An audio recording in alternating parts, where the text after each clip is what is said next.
Hello អ្នកទាំងអស់គ្នាឥឡូវស្វាគមន៍មកកាន់ប្លុកថ្មីប្លុកឆក់កដលទៀតដែរបាទបងប្អូនហើយនេះខ្ញុំកំពុងតែដើររេលួបន្ទាប់ពីយើងរេលួហើយខ្ញុំក៏បានរៀបចំកន្លែងសម្រាប់សម្រាក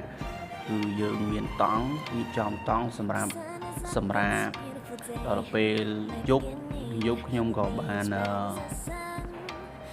ជៀនត្រីខដើម្បីហូបបាយដោយសារតែយើងយប់ហើយណាមួយអត់បានវិចនៅ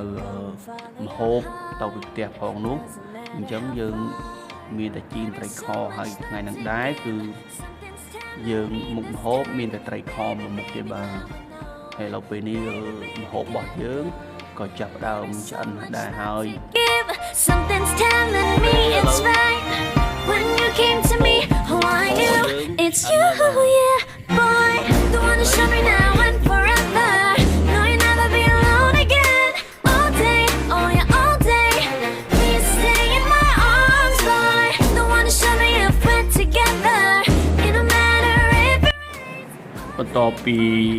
ហូបបាយហើយរួចរាល់អស់ខ្ញុំក៏ដើរមើលកណ្ដុរពេលនោះក៏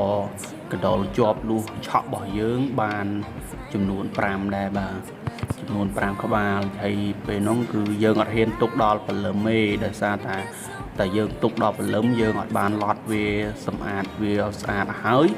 គឺវានឹងហើមស្អុយអញ្ចឹងយើងអត់អាចយកមកហូបបានទេអញ្ចឹងមានឡត់ទាំងយប់បន្ទាប់ពីឡត់ហើយខ្ញុំក៏យកកណ្ដុរមួយយកមកជៀនដើម្បីហូបអញ្ចឹងណាដោយសារតែយើងថ្ងៃនេះខ្វះនៅម្ហូបយើងតិចអញ្ចឹងយកមកជៀន I knew it's you, yeah, boy. The one to show me now and forever. No, you'll never be alone again. All day, oh yeah, all day. Please stay in my arms. ហើយបងប្អូនមើលទៅកណ្ដុរឃើញសគំថា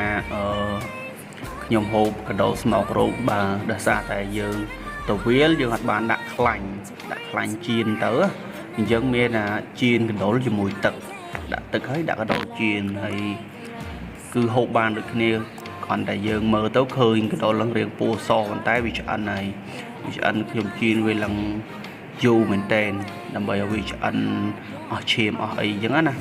ហើយសម្រាប់រសជាតិវិញគឺអែមឆ្ងាញ់ហើយនេះដល់ពេលព្រឹកឡើងខ្ញុំក៏